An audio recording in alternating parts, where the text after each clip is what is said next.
మేము వారణాసికి వచ్చేసాము. వారణాసిలో ఇది మా హోటల్ అన్నమాట. చాలా మంది నేను వారణాసికి వచ్చినప్పుడల్లా బెస్ట్ ప్లేస్ సజెస్ట్ చేయమని అడుగుతున్నారు.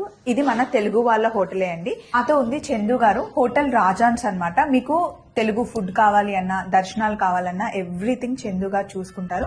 హోటల్ చూసారా, ఇది సూట్ రూమ్ అన్నమాట. చాలా బాగుంటుంది. డీలక్స్ రూమ్, ఫ్యామిలీ రూమ్ అవి కూడా ఉన్నాయి, చూపిస్తాను. అండ్ దర్శనం గురించి చెప్పండి. మేడం, ఇక్కడ మన దగ్గర హోటల్ ఒకటే కాదు మేడం, హోటల్ తో పాటు మంచి తెలుగు భోజనం, అలాగే టెంపుల్లో ఎవ్రీథింగ్ నేను అరేంజ్ చేస్తానండి. మీరు కాశీకి వచ్చిన రిసీవింగ్ నుంచి డ్రాపింగ్ వరకు ప్రతి ఒక్కటి నేను అరేంజ్ చేస్తాను. టెంపుల్ లోపల దర్శనాలు మనకి మెయిన్ స్పర్శ దర్శనం కోసం చాలా మంది అడుగుతుంటారు.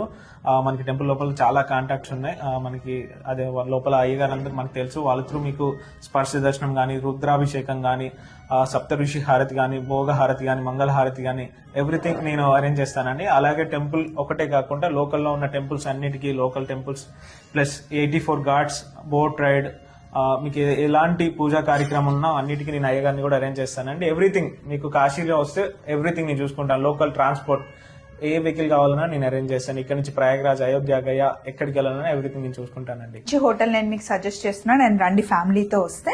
మీరు కిడ్స్ తో వచ్చినా, పెద్దవాళ్ళతో వచ్చినా ఇలా ఫ్యామిలీ రూమ్ కూడా ఇస్తారు. సో మీరు కనుక వారణాసి వస్తే నెంబర్ ఇస్తున్నాను, డైరెక్ట్ గా చందుకే కాల్ చేసి మీరు మాట్లాడండి. Thank you so much. రేపు చాలా వారణాసి విషయాలు